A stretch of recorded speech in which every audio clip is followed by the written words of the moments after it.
శ్రీశైలే సదయాపాత్రం దీభక్త్యాదిగుణార్ణవం యతీంద్రప్రవణం వందే రమ్యజామాతరం మునిం నీలాతుంగస్తనగిరితటీ సుప్తముద్బోధ్య కృష్ణం పారాధ్యం స్వం శృతిశరసిద్ధమధ్యాపయంతీం స్వచ్ఛిష్టాయాం సజనిగళితం యా బలాత్కృత్య భుంక్తే గోదా తస్యై నమ ఇదమిదం భూయ ఏవాస్తు భూయః. జీకే డిజిటల్ న్యూస్ ప్రేక్షకులందరికీ, భగవద్భక్తులందరికీ ధనుర్మాస వ్రత శుభాకాంక్షలు. ఈరోజు ధనుర్మాస వ్రతంలో తిరుప్పావై అనేటువంటి మహావ్రతాన్ని మనం పాసురాల్ని అనుసంధానం చేస్తున్నాం. ఆ పాసురాల్లో ఈరోజు మనం 4వ పాసురంలో 4వ రోజు 4వ పాసురం, 4వ పాసురాన్ని అర్థాన్ని, పాసురం యొక్క విశేషాలని మనం ఈరోజు తెలుసుకుందాం. ఆండాల్ తిరువడుగలై శరణం.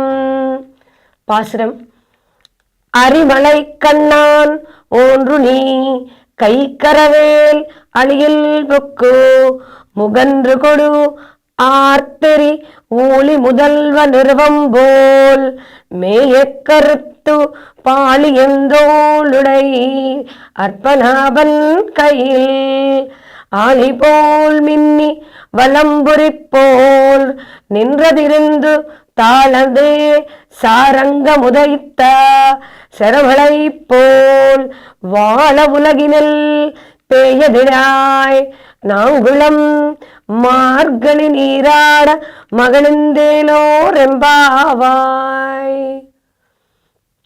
అమ్మవారు చక్కగా ఈ 4వ పాసురంలో చాలా విశిష్టమైనటువంటి విషయాల్ని, చాలా విశేషమైనటువంటి విషయాల్ని తెలియజేశారు. మనము అమ్మవారిని ఎలాంటి విషయాలు ఈ పాసురంలో చెప్తున్నారు అమ్మవారు అనేది తెలుసుకుందాం. మన ఆత్మ చాలా భగవంతుడి వైపుగా, ఎప్పుడు ఆత్మ ఎక్కడ ఉండాలి? భగవంతుడి వైపుగా ఉండాలి. అందుకని భగవంతుడే మనకి ధారకం పోషకం అన్నీ ఆయనే. అందుకని ఆ భోగమైన, ఏ భోగం ఇచ్చినా, ఏ భాగ్యాన్ని ఇచ్చినా అది ఎవరిది? స్వామివారి ఇచ్చినటువంటి భాగ్యం. అందుకే ఈరోజు ధనుర్మాస వ్రతం ఆరంభిస్తే ఏమవుతుంది అనేది ఈ పాసురంలో అమ్మవారు మనకి తెలియజేస్తారు. భగవంతుని వద్ద ఎలా ఉండాలట? వినయ విధేయతలతో ఉండాలి. నేనే చేశానండి, నేనే పెట్టానండి అనకూడదు. స్వామివారు ఇచ్చారు, నేను పెట్టగలిగాను. దేవతలందరూ అప్పుడు మన మాట వింటారు, మన ఆజ్ఞల కోసం ఎదురు చూస్తారు అని ఆండాళ్ళ తల్లి చెప్తోందిట. అలి మలెక్కన్నా అంటే అని ఆమె పిలవగానే ఆ గంభీరమైనటువంటి వర్షాన్ని నిర్వహించేటువంటి పర్జన్యుడు దేవుడు, వరుణ దేవుడు, ఆయన సాక్షాత్కరించాట. అక్కడ చక్రాకారంలో చుట్టుముట్టి వర్షించు అంటూ గోదాదేవి ఆ కన్నన్ అంటోంది. అంటే నిర్వాహకునికి ఎట్లా వర్షాన్ని నిర్వహించాలో అమ్మవారు చెప్తున్నారు.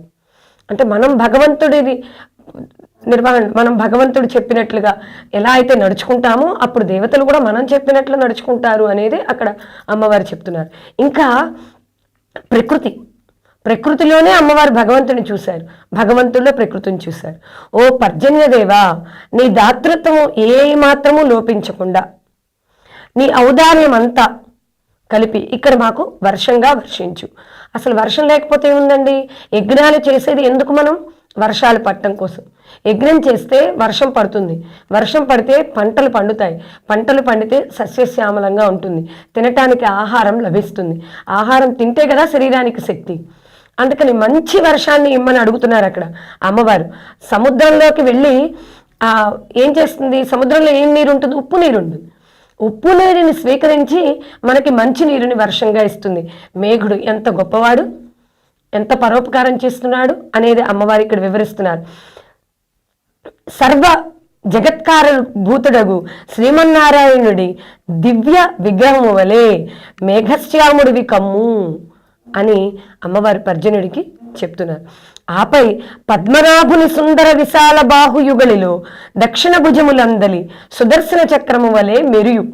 అంటే సుదర్శన చక్రం ఎలా మెరుస్తుందో అలా మెరవమంటున్నారు అమ్మవారు. ఆయన వామహస్తములో పాంచజన్యం అనే శంఖం ఉంటుంది స్వామివారి దగ్గర, అలా ఉరుము అని పర్జన్యుడికి ఆదేశిస్తున్నారు. ఇవన్నీ శ్రీ మహావిష్ణువు విల్లు సారంగము నుండి వెలువడిన బాణము వలె, ఆ బాణం వస్తే ఎలా ఉంటుందో అలా వర్షాన్ని వర్షించు పర్జన్యదేవా, అప్పుడు లోకమంతా సుభిక్షమవుతుంది అని చెప్తున్నారు. మేము మార్గశీర్ష స్నానం చేసి సంతోషంగా సిరినోముని ప్రారంభిస్తున్నాం, అంటే శ్రీవ్రతాన్ని. శ్రీ అంటే సిరినోముని ప్రారంభిస్తున్నాము కాబట్టి చక్కటి వర్షాన్ని భూమి మీద పడేలా చెయ్యి అని అంటున్నారు.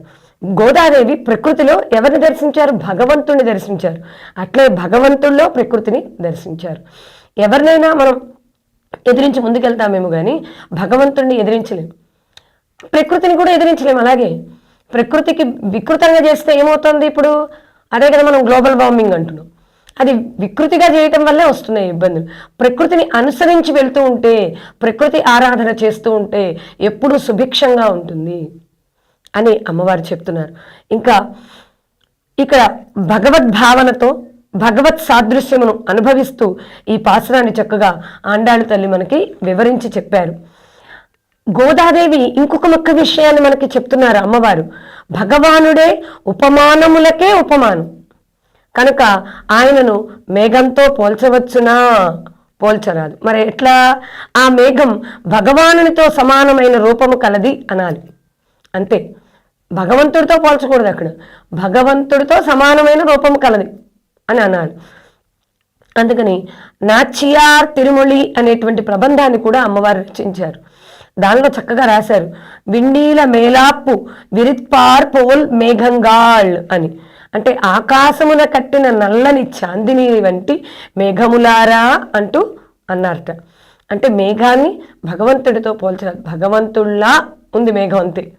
మేఘంలా భగవంతుడు లేడు అనేది అక్కడ అమ్మవారు వివరించి చెప్తున్నారు. అలిమలైకన్నా అనడంలో ఏంటంటే ఆత్మ సస్యాభివృద్ధి, భగవత్ కారుణ్య రస దృష్టిని ప్రసాదించు. ఇక్కడ ఆచార్య స్వరూపమునకు గోదాదేవి చెప్తున్నారు. ఆచార్యుడికి మేఘమునికి ఆ పోలిక చెప్తున్నారు. ఏంటి? ఆచార్యుడు అంటే గురువు. గోదాదేవి మనకి దాని యొక్క అర్థాన్ని తెలియజేస్తున్నారు చక్కగా. మేఘం ఏం చేస్తుంది? ఉప్పు నీటిని స్వీకరించి మంచి నీరుని మనకి వర్షంగా వర్షిస్తారు.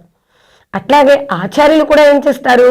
ఆయన చక్కగా విద్యను విద్యార్థులకి అందిస్తారు. ఆయన ఏమన్నా ఆశిస్తారో? మేఘం ఏమన్నా ఆశిస్తుందా మన దగ్గర నుంచి? ఏమీ ఆశించు. అలాగే ఆచార్యుల వారు కూడా విద్యార్థులకి చక్కగా విద్య చెప్దాము అనుకుంటారు.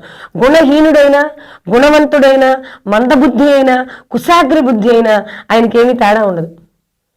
చక్కగా విద్యను అందించడం అదొక్కటే ఆచార్యులు చేసేటువంటి పని. కాబట్టి ఆచార్యుడు చక్కగా ప్రత్యుపకారం చేస్తున్నాడు. గురువు లేకపోతే ఏముందండి? అంత అంధకారమయం. గురువే జ్ఞానాన్ని బోధిస్తాడు. చిన్నతనంలో మాతృదేవత అమ్మ తొలి గురువు, ఇది వస్తువు, ఇది నాన్నగారు, ఇలా తెలియజేస్తారు. అలాగే మనకి విద్యాబుద్ధులు నేర్పేటప్పుడు ఈ పని చేయకూడదు, ఇది తప్పు, ఇది ఇలా ఆచరించాలని చెప్పేది ఎవరు? గురువు గారే. జ్ఞానాన్ని అందించేటువంటి ఆయన. లేకపోతే మనందరం అజ్ఞానం అనేటువంటి అంధకారంలో ఉండిపోతాం. జ్ఞానాన్ని అందించేటువంటి ఆయన ఆచార్యులే. అందుకని గురువుల్ని ఆశ్రయించాలి. గురువు దగ్గర ఉండి గురు శిష్యరికం చేస్తూ చక్కగా మనం విద్యను నేర్చుకోవాలి. మోక్షానికి కావలసినటువంటి ఆధ్యాత్మిక విద్యను కూడా పొందాలి. గురువుని ఆశ్రయించాలి అని చెప్తున్నారు. అలాగే వర్షం కూడా అంతే. పర్జన్యుడు కూడా చక్కగా వర్షిస్తాడు. ఇక్కడ పడకూడదు అక్కడ పడకూడదు అని ఏమన్నా ఉందా? ఆయన ఎక్కడైతే మేఘం వస్తుందో గర్జిస్తుందో వర్షాన్ని ఇస్తాడు. ఆ వర్షం వల్ల నీటి వల్ల పంటలు పండుతాయి. లోకం ఎలా ఉంటుంది? సుభిక్షంగా ఉంటుంది. అందుకని ఆచార్యుల వారు మేఘం ఎలా అయితే స్వార్థం ఉండదో ఆచార్యుల వారికి గురువర్యుల వారికి కూడా అలాగే స్వార్థం లేకుండా ప్రత్యుపకారం చేస్తారు అని చెప్తున్నారు. ఇంకా లోకములో ఇచ్చిన వారిని ఉదారులు అనట కలదు. అంటే ఇచ్చే వాళ్ళని ఏమంటాం మనం? ఉదారత్వం ఉంది అంటాం. కానీ కృష్ణ పరమాత్మ ఏమంటారో తెలుసా గీతలో? తన నుండి పుచ్చుకున్న వారిని ఉదారులు అంటారు. ఎవరైతే తీసుకుంటారో వాళ్ళు ఉదార స్వభావం కలిగిన వాళ్ళు. మనం ఇచ్చినటువంటి దానాన్ని తీసుకున్న వాళ్ళు ఉదార స్వభావం కలిగిన వాళ్ళు. అలాగే ఇక్కడ ఎవరైతే మనం దానం ఇస్తామో వాళ్ళు తీసుకుంటున్నారో వాళ్ళు ఉదార స్వభావం కలిగిన వాళ్ళు అని కృష్ణ భగవానుడు గీతలో తెలియచేస్తున్నారు. అందుకనే మనకి ఎలాంటి జ్ఞానము? ఐశ్వర్యము. అదే జ్ఞానము. ఐశ్వర్యము జ్ఞానం, జ్ఞానమే ఐశ్వర్యం. అంటే జ్ఞానాన్ని పొందడమే ఐశ్వర్యం. అని అమ్మవారు ఇక్కడ వివరించారు ఈ పాశ్రంలో. ఇంకా ప్రధానంగా ఈ వ్రతంలో అలవర్చుకోవాల్సిన గుణాలు చెప్తున్నారు. అనసూయ అనగా అసూయ, అసూయ లేకుండా ఉండాలట. అసూయ అనేది ఉండకూడదు. ఒకరి సుఖం చూసి ఓర్వ లేకుండా పరుల సుఖములు చూచి అంటే వాళ్ళు సుఖపడుతున్నారు, అబ్బా వీళ్ళు ఇలా సంపాదించేసుకుంటున్నారు అని ఓర్వలేనితనం మన దగ్గర ఉండకూడదుట. ప్రత్యేకంగా చెప్తున్నారు, ఇది చాలా చెడ్డ గుణం. మన వాళ్ళు అంటూ ఉంటారు సహజంగా, ఎదుటి వాళ్ళకి పడి ఏడవకూడదు అని. అది అమ్మవారు అదే చెప్తున్నారు. ఎప్పుడూ కూడా మనకు లభించిన దాంట్లో ఆనందాన్ని సుఖాన్ని వెతుక్కోవాలి. పక్కన వాళ్ళు బాగున్నారని మనం బాధపడిపోకూడదు.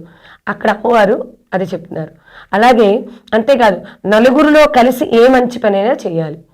మనం ఒక్కళ్ళమే చేసుకొని మనమే పుణ్యాన్ని పొందేద్దాం, మనమే మంచి ఫలితాలను పొందాం, ఎప్పుడూ రాదు. అది ఎప్పుడు నిస్వార్థంతో చేసిందే మనకు లభిస్తుంది. స్వార్థంతో చేసింది ఏది మనకు లభించదు. ఒకవేళ ఏదో ప్రస్తుతానికి లభించినట్లున్నా అది ఫలితాన్ని చేకూర్చదు అనేది అమ్మవారి యొక్క ఉద్దేశం. ఇక్కడ కలిసి సుఖ దుఃఖాలని ఎప్పుడూ పంచుకోవాలి. సుఖము దుఃఖము కూడా అందరితో చక్కగా కలిసి పంచుకోవాలి. ఇంకా వ్రత స్నానం చేయడానికి అందరూ కలిసారిట. పర్జన్యదేవుడు ప్రసాదించేటువంటి పవిత్ర జలం వీరి స్నానానికి అనుకూలం. అందుకని తాను కోరుకున్నటువంటి శ్రీకృష్ణుని కలయిక ఈ వ్రతం పేరుతో లభిస్తుంది అని అమ్మవారు ఆశించారట. అందుకని ఈ వ్రతం చేయడానికి అనుమతించిన పెద్దల్ని కూడా ఆనందించి తాము ఆనందించినట్లు వర్షదేవుడు వర్షింపవలసిందిగా గోపిక ఆయన్ని ఆదేశించింది. ఎవరిని? పర్జన్యుణ్ణి, వరుణదేవుణ్ణి ఆదేశించింది ఆవిడ. వర్షం కురిపించు, మేము పెద్దల మాటలు వింటున్నాము, విని ఈ వ్రతాన్ని ప్రారంభిస్తున్నాము, కాబట్టి మంచి వర్షాన్ని ఇచ్చి చక్కగా మమ్మల్ని ఆ స్నానం చేయడానికి అనుకూలంగా మాకు నీటిని ఏర్పాటు చేయి, తర్వాత పంటలు పండి సుభిక్షంగా ఉండాలి అనేటువంటిది ఆశించారు ఈ వ్రతంలో అమ్మవారు. అందుకని ఆచార్యుల కరుణ రసం కూడా మా మీద కురవాలి, అంటే గురుదేవుల యొక్క అనుగ్రహం కూడా మాకు కలగాలి అని ఇక్కడ అమ్మవారు కోరుకుంటున్నారు.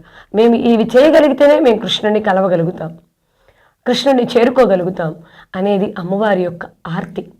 అందుకని అమ్మవారు పర్జన్యుడిని కూడా మాకు మంచి వర్షాన్ని ఇమ్మని కోరుకున్నారు. ఇంత మంచి పాసురాన్ని అమ్మవారు చక్కగా ఈర్ష్య ద్వేషాలు లేకుండా ఉండాలని వివరించినటువంటి ఈ పాసురాన్ని మనకి చెప్పినటువంటి అమ్మవారికి నమస్కరిస్తూ ధన్యవాదములు. ఆండాళ్ తిరువడిగలై శరణం.